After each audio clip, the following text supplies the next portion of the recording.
बोलिए श्री सद्गुरु महाराज जी की जय। सच्चे दरबार की जय।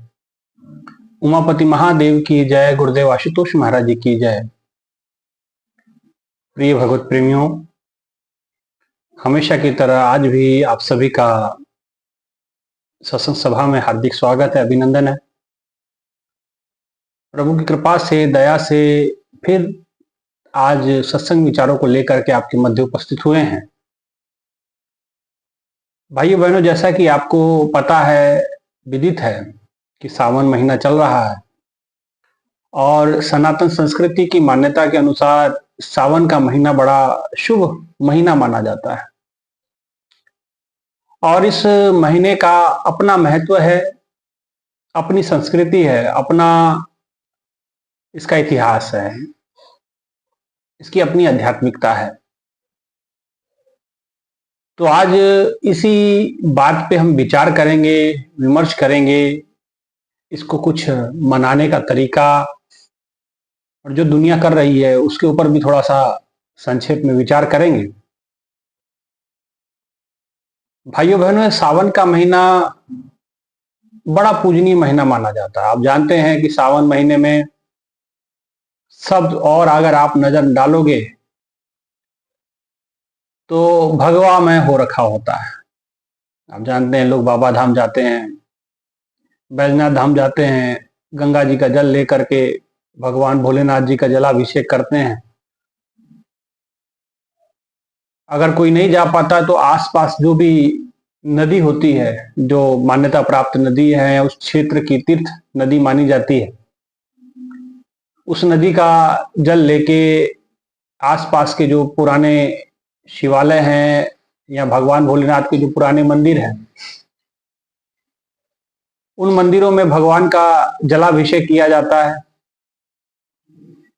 और भी अलग अलग क्षेत्र में कई पैदल जाते हैं, कोई डाक कावड़ जाती है आजकल, आप समझते हैं सारी बातें। कई लोग पैदल भगवान के पास जाते हैं, कई किसी और तरीके से, कोई गाड़ियों से जाता है।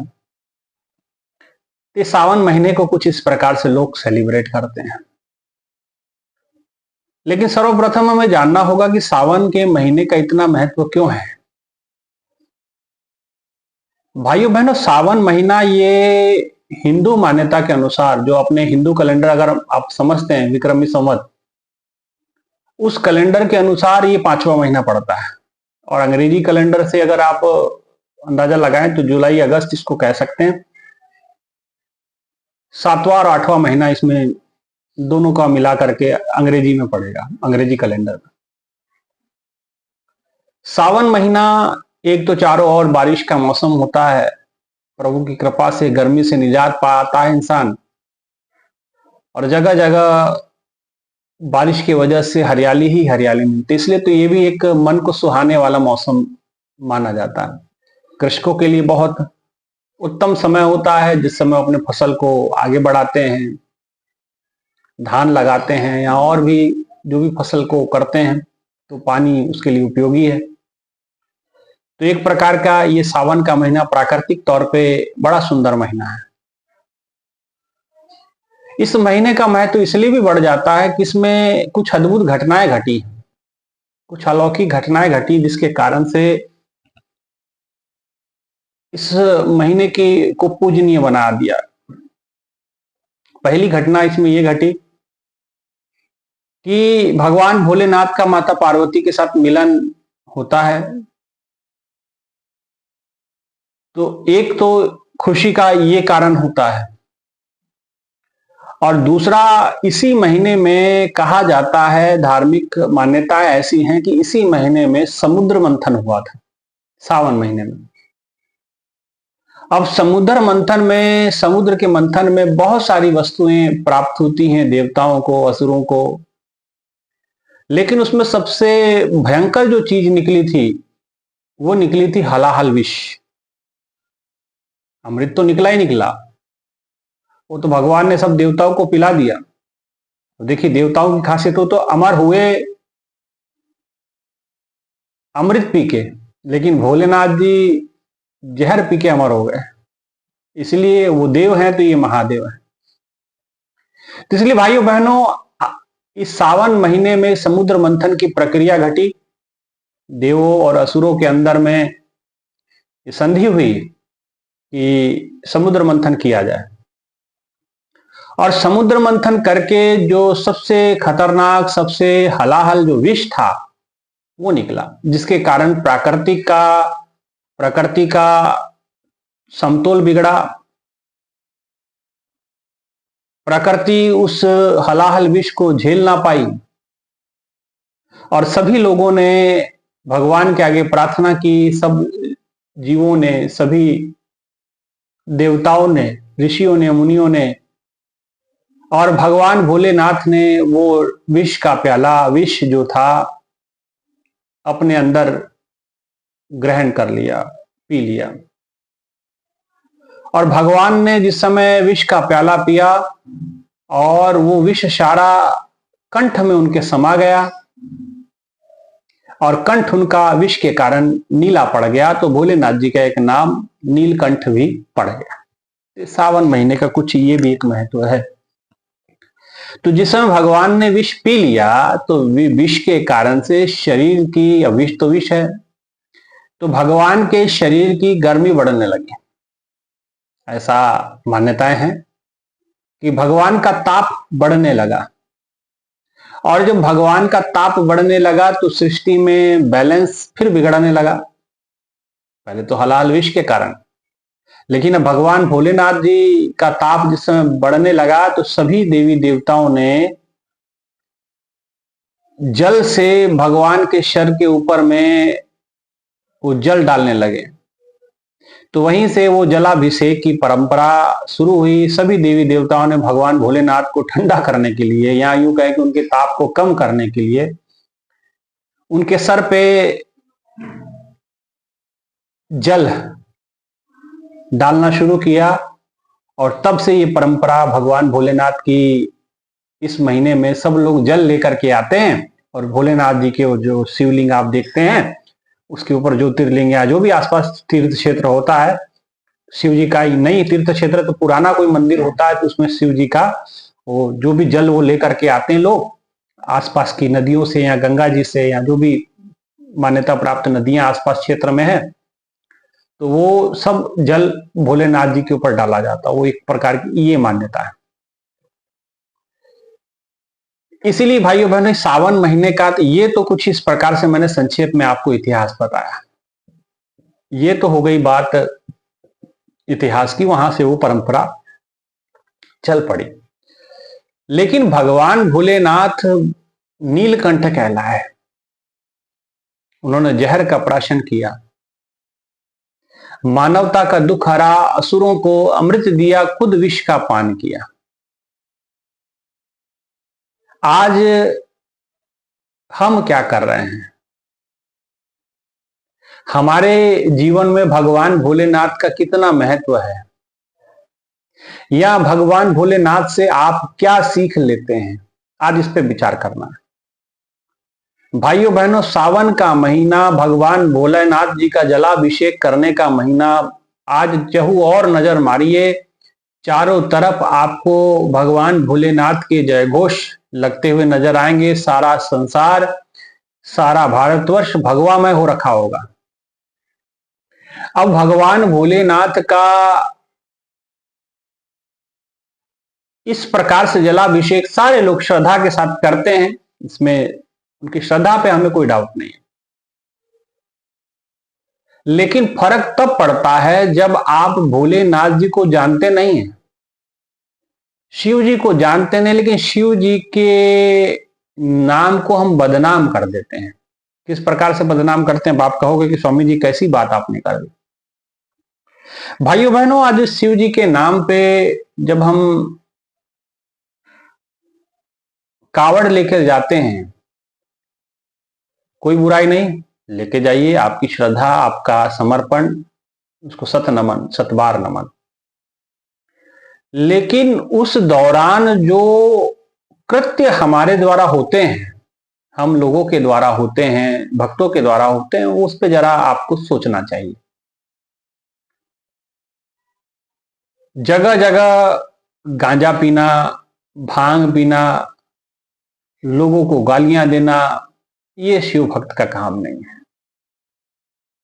इससे परहेज करें। ये थोड़ा सा परहेज का विषय है, क्योंकि अक्सर ये शिकायत आती है। ये मैंने भी नोट की ये चीजें, क्योंकि मैं भी इन लोगों के बीच में काफी समय तक मैंने समय गुजारा है, और लोगों के बीच में अभी भी उठना बैठना है।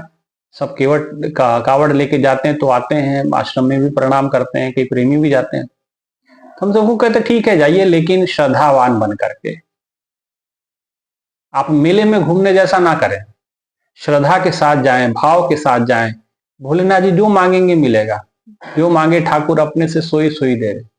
भगवान से जो मांगोगे मिलेगा, लेकिन श्रद्धावान बने। मांगना क्या है ये भी समझ लें। आप सत्संग सुनते हैं, सावन के महीने में भगवान भोलेनाथ जी का जो जलाभिषेक हम करते हैं, गंगा जल से चाहे तीर्थ नदियों से, लेकिन उसके नाम पे जो हम हुड़दंग मचाते हैं, जो अब कई जगह डीजे पे इतने अश्लील गाने बजते हैं कि आपको क्या कहा जाए, है ना। तो कभी मना करने की कोशिश की जाए तो वो समय इस स्थिति में नहीं होते कि उनको समझ में आए, क्योंकि कोई गांजे के नशे में, कोई भांग के नशे में। तो भाइयों बहनों, नशे से थोड़ा परहेज करें। अब आप कहते हैं, अब एक भाई साहब को मैंने यही सब बात समझाई तो कह रहे हैं कि भगवान भोलेनाथ जी भी करते हैं। यार भाई, भोलेनाथ जी तो विष भी प्राशन किए, भगवान भोलेनाथ तो जहर भी पिए, तो आप क्या उनकी नकल करेंगे? और भोलेनाथ जी हैं, शिव जी हैं, कल्याणकारी। उन्होंने देवों के हित के लिए विष पान किया था। उन्होंने तो भक्तों के हित के लिए धतूरा प्राशन किया था। संसार के हित के लिए उन्होंने सारा काम किया था, इसलिए शिव कहलाए, इसलिए नीलकंठ कहलाए। लेकिन आप भगवान की नकल तो ना करें, और नकल करनी ही है तो फिर आपके सामने विष भी तो है ही है। बात समझने की है भाइयों बहनों। बात यह है कि हम जो धार्मिक हमारा कल्चर है बड़ा महान है, हमारी संस्कृति बड़ी महान है, लेकिन उस संस्कृति में कहीं ना कहीं ये सुधार की आवश्यकता आज के समय पे है।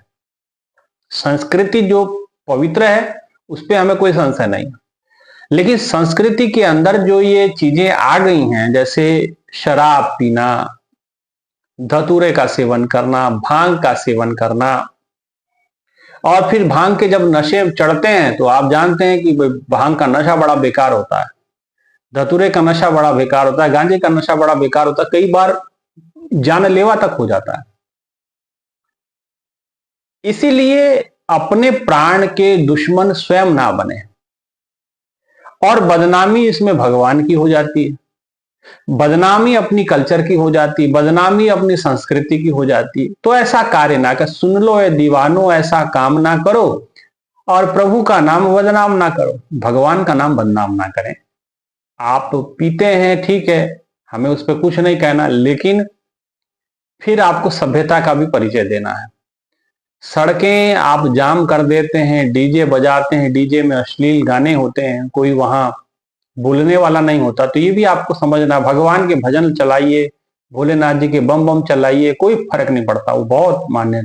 वेद मंत्र चलाइए, संस्कृत के कुछ श्लोक का उच्चारण करवाइए। वो इसीलिए डीजे था, जितना लाउडली वो बजेगा, वेद मंत्र दूर तक जाएंगे, उसका प्रभाव अपना पड़ेगा। लेकिन हम उसके बे अश्लील गाने जब बजाते हैं, ये कल मैंने सुना, बड़ा एक जगह मैं गया कहीं, तो ये सब गाने फिल्मों के चल रहे थे, तो बड़ा दुख हुआ। लेकिन अब मैंने समझाने का प्रयास किया, उन्होंने कहा कि स्वामी जी अब जवान लड़के हैं, मैं क्या कहूं। मैंने कहा ठीक है उनकी श्रद्धा प्रेम को तो हम कुछ नहीं कहेंगे, लेकिन आप ये जो सुधार करने वाली वस्तुएं हैं वो तो सुधार करें आप, क्योंकि इसका इम्पैक्ट बड़ा गहरा पड़ता है, आने वाली पीढ़ी पे इसका प्रभाव बड़ा गहरा पड़ता है। भगवान भोलेनाथ जी के बहुत सारे श्लोक हैं, आप वो उच्चारण कर सकते हैं, डीजे पे चला सकते हैं। नमामि शमीशान निर्वाण रूपम, भगवान श्री राम ने रुद्राष्टकम गाया है, तो वो सब गाया जा सकता है। रुद्री पाठ चलाया जा सकता है डीजे पे, और भी भगवान भोलेनाथ जी के इतने सुंदर सुंदर हमारे गायकों ने बहुत अच्छे अच्छे भजन गाए हैं, हरिहरन जी ने गाए हैं, जो अनुराधा पौडवाल जी ने गाए हैं, और भी तमाम बड़े बड़े सिंगरों ने, सोनू निगम जी ने बहुत सुंदर सुंदर भजन भी गाए हैं। आप वो सब चीजें भी आप डीजे पे बजा सकते हैं, लेकिन ऐसे अश्लील गाने तो ना बजाएं। एक मेरी ये गुजारिश है, ठीक है। और क्योंकि ये महीना आपका भक्तिमय महीना है, तो उसमें मैंने अक्सर देखता हूं तो लोग जो इधर उधर का खान पान खाते हैं, कई जगह ऐसा भी है, मांस मछली अंडा शराब इत्यादि कोई सेवन नहीं करते। कई घरों में यह है कि सावन का महीना आ गया कुछ नहीं खाना, लेकिन जैसे सावन खत्म हो गया सब आ जाता फिर शुरू। तो ये आपकी नजरों में क्या भगवान भोलेनाथ जी के सावन महीने में जागृत रहते हैं? क्या इसी महीने में जागृत होते हैं? इस महीने में तो बहुत सारे त्योहार भी आते हैं, रक्षाबंधन भी आएगा, नागपंचमी भी आएगी, और भी छोटे मोटे त्योहार आते सावन सोमवार तो आते ही आते हैं। तो क्या भगवान भोलेनाथ सिर्फ सावन के महीने में खुश होते हैं? ऐसा नहीं। वो भोले जरूर हैं, लेकिन भोले नाथ हैं, भोलों के नाथ हैं। उन्हें साधारण समझने की गलती ना करें। भगवान भोलेनाथ की भक्ति करें। और क्या करनी है, भगवान भोलेनाथ देखिए क्या कर रहे हैं, आंखें बंद की और आराम से बैठे हुए और भगवान का नाम स्मरण कर रहे हैं। महामंत्र जो जपत महेशु, काशी मुक्ति हेतु उपदेशु, महिमा जाकी जान गण राउ, प्रथम पूजित नाम प्रभु। भगवान महामंत्र का जाप कर रहे हैं, वो नाम स्मरण आदि शक्ति आदि नाम का सुमरण कर रहे हैं। श्वासों श्वास सिमरो गोविंद, मन अंतर की उतरे चिंत। उस श्वासों में भगवान के नाम का सुमरण कर रहे हैं। महामंत्र जो जपत महेशु, काशी मुक्ति हेतु उपदेशु। काशी में मुक्ति का जो उपदेश भगवान ने उस नाम के प्रभाव के कारण। महिमा जाकी जान गण राव, जिसकी महिमा को भोलेनाथ जी के पुत्र गणेश जी ने भी समझा। प्रथम पूजित नाम प्रभाव, उस नाम के कारण वो प्रथम पूजनीय बन गए, है ना। इसलिए भाइयों बहनों, हमें भी चाहिए, अगर भोलेनाथ जी के सच्चे भक्त हैं तो ठीक है, वो तो करिए, आप जो परंपरा है उसको निभाइए, लेकिन साथ ही साथ साधना सुमरन जरूर करिए। सुमरन जरूर करिए, भगवान के द्वारा, गुरु के द्वारा वो ज्ञान को प्राप्त कीजिए, वो ब्रह्म ज्ञान को प्राप्त करके उस साधना को कीजिए, वो नाम स्मरण को कीजिए जो भोलेनाथ जी भी जपते हैं, जो उनके गण भी जपते हैं, और जिसका नाम स्मरण करके गणेश जी प्रथम पूजनीय बन गए, है ना। तो भगवान भोलेनाथ जैसे से प्रेरणा भी लेनी भगवान जी से। भगवान ने कभी किसी की गलती को ढका और अहंकार किसी का बर्दाश्त नहीं किया। सतगुरु ढाक लिया मोहे पापी पर्दा। भगवान सबकी गलतियों को ढकता है, आपकी भी ढकेगा, मेरी भी ढकता है, लेकिन हमारा धर्म भी कुछ बनता है, हमारा कर्तव्य भी कुछ बनता है। हम अपनी संस्कृति को समेटें, हम अपनी संस्कृति को सहेजें, हम अपनी संस्कृति का विस्तार करें, और उसके अंदर जो बुराइयां हैं, जो गलत चीजें हैं, जैसे तमाम नशीली चीजों का सेवन करते हैं, और वो सब चीजों को वर्जित करें। भगवान को चढ़ता है, ठीक है, तो भगवान को चढ़ाया जाता है। भगवान के और पीने के लिए नहीं कहा, चढ़ाने के लिए कहा। भगवान तो चाहते हैं कि आप अपनी बुराइयां मुझे चढ़ाएं। धतूरा चढ़ाने का मतलब ये प्रतीक है कि आप जैसे धतूरे के अंदर जो अवगुण है वो आप भी चढ़ाइए, आप भगवान भोलेनाथ जी को चढ़ाइए, और आप जो अपने अवगुणों का त्याग करें, आप अवगुणों को भगवान को सौंप दे। भगवान लेने के लिए तैयार है, आपका जहर पीने को तैयार है भगवान। शिव जी कल्याणकारी हो, आपका कल्याण करेंगे, और आपका तमाम अवगुणों को ग्रहण करेंगे, इतना सामर्थ्य है, और आपको पीने के लिए अमृत देंगे। ये भोलेनाथ जी कर सकते हैं।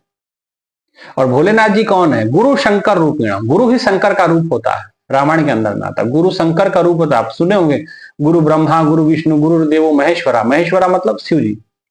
गुरु ही शंकर का विशेष रूप होता है। गुरुदेवो महेश्वरा, गुरु साक्षात परब्रह्म, तस्मै श्री गुरु नमः। वो साक्षात परब्रह्म होते हैं, तस्मै श्री। और गुरु क्या करते हैं, आपके भीतर के विकारों को ब्रह्म ज्ञान के द्वारा जला के स्वाहा कर देते हैं, जला करके भस्म कर देते हैं। इसलिए गुरु के चरणों को पकड़ो। भगवान रुद्र के रूप में जिस समय गुरु प्रकट हमारे जीवन में होते हैं तो हमारे जीवन के तमाम अवगुणों को छाट देते हैं, काट देते हैं, खत्म कर देते हैं। तो भोलेनाथ जी तो, शिव जी तो किसी का अहंकार बर्दाश्त नहीं कर पाते। भक्त के हृदय में जो भी है सब कुछ बर्दाश्त कर लेंगे भगवान। उसकी बुराई बर्दाश्त है भगवान को, उसके अवगुण बर्दाश्त है, लेकिन भगवान भक्त का अहंकार नहीं बर्दाश्त करते हैं, चाहे वो गणेश जी उनके पुत्र का ही क्यों ना हो। गणेश जी ने अहंकार में आकर के भगवान भोलेनाथ को रोक दिया अंदर जाने से। अपने गणों को, जो भोलेनाथ जी के गण थे, उनको मारा पीटा। तो भगवान शिव ने तुरंत भगवान गणेश का जो है सर काट दिया, और काट क्या दिया, भस्मी कर दिया सर को। तो बाद में माता पार्वती के कोप के कारण परमात्मा की ऐसी लीला, ऐसी रचना, ऐसी कृपा हुई कि गणेश जी के सर पे, विनायक के सर पे हाथी का सर लगा। वो भी भगवान की ही कृपा थी, वो भी कोई इतिहास उसका था इस प्रकार से कि वो सत्संग सुनना चाहता था भोलेनाथ जी से। तो उस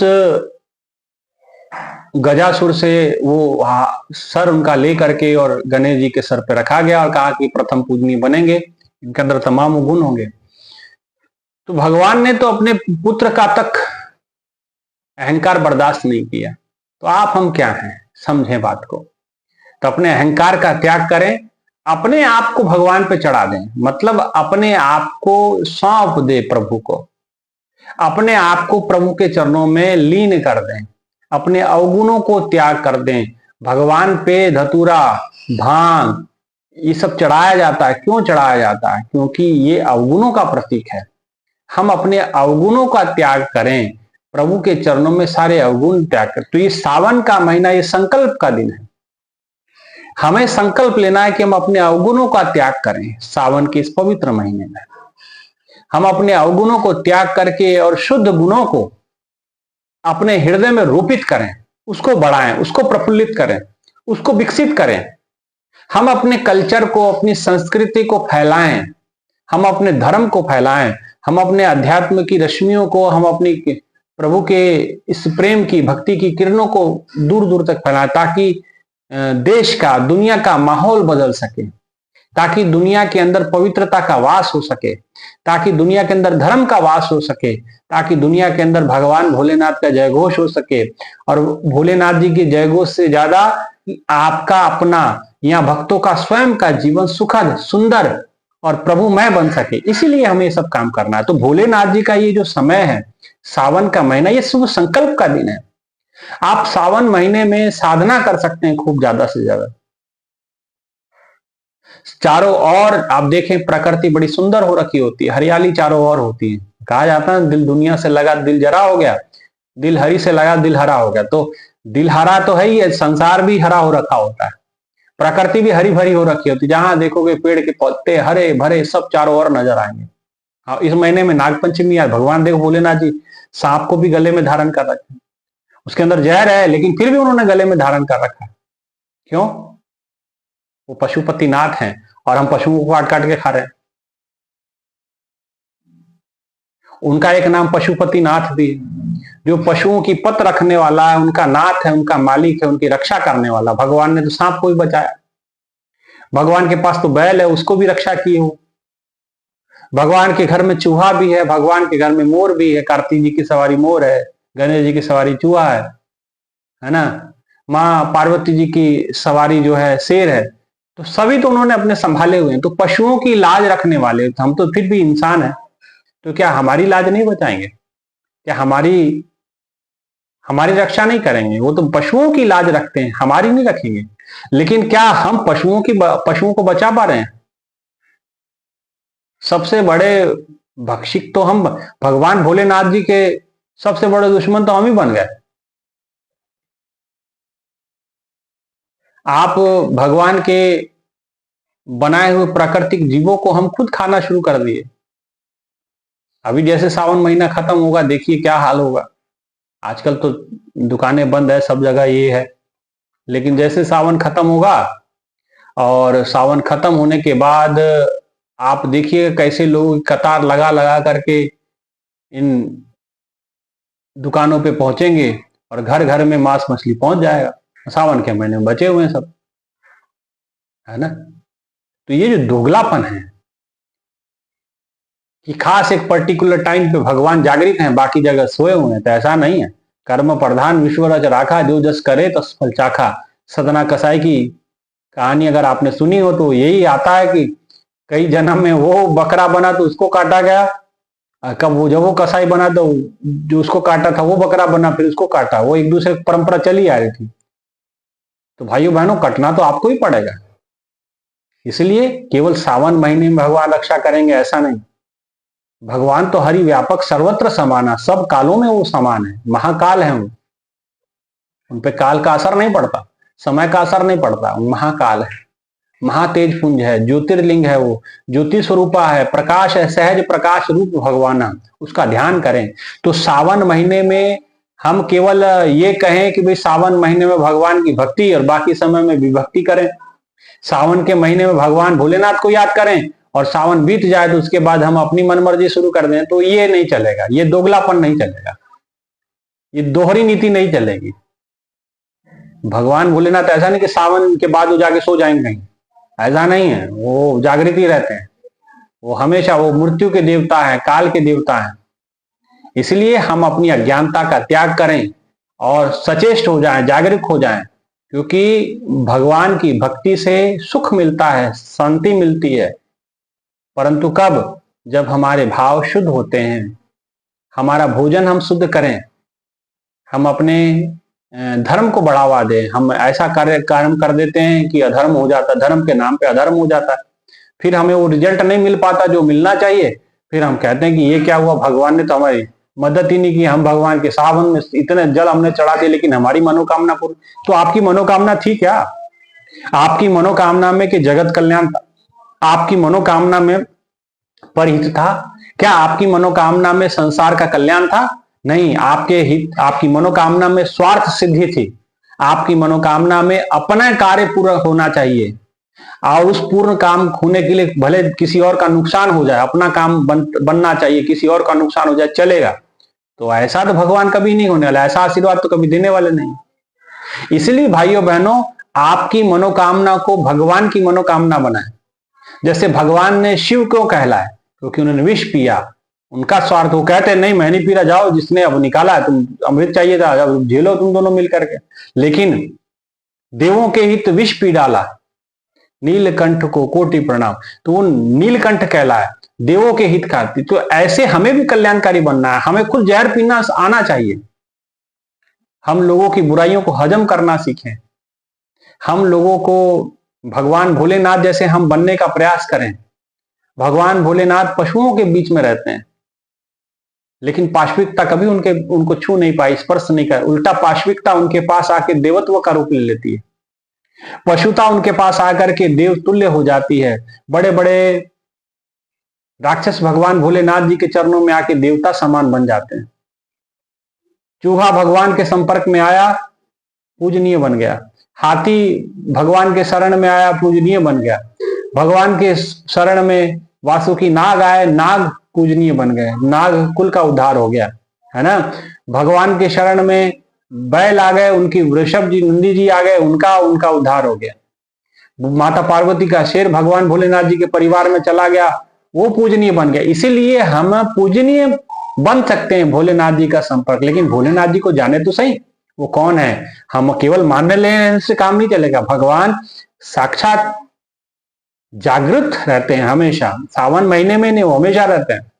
और ये आपकी, इसलिए अपनी मनोकामना में संसार का कल्याण जोड़े, ना कि मेरा ये काम बन जाए तो मेरे ये घर खरीदा जाएगा तो मैं सावन सोमवार के व्रत करूंगा या करूंगी। ऐसा मैंने कई लोगों से सुना है, ऐसा नहीं भाई बहन।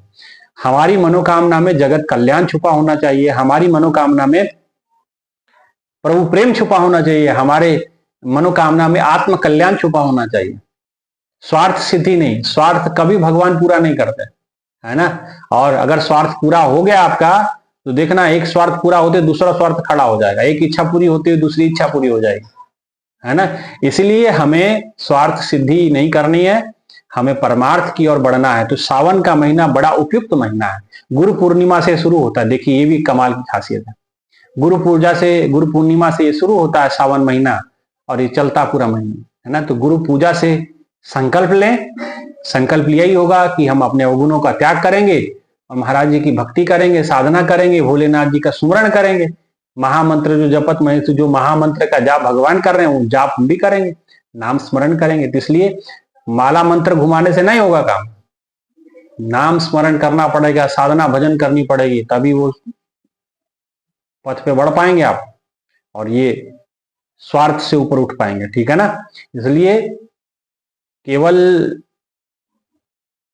यात्राएं निकाल लेना, केवल जो है जल चढ़ा लेना, इससे भगवान नहीं प्रसन्न होंगे। आपके अपने बुराई पे काम करना पड़ेगा, आपको साधना करनी पड़ेगी और अपने अवगुणों का त्याग करना पड़ेगा, और विश्व कल्याण के विषय में सोचना पड़ेगा, आत्म कल्याण के विषय में सोचना पड़ेगा, है ना। जब ऐसे भाव हमारे रखेंगे तभी हमारा ये सावन का महीना मनाना शुभ होगा।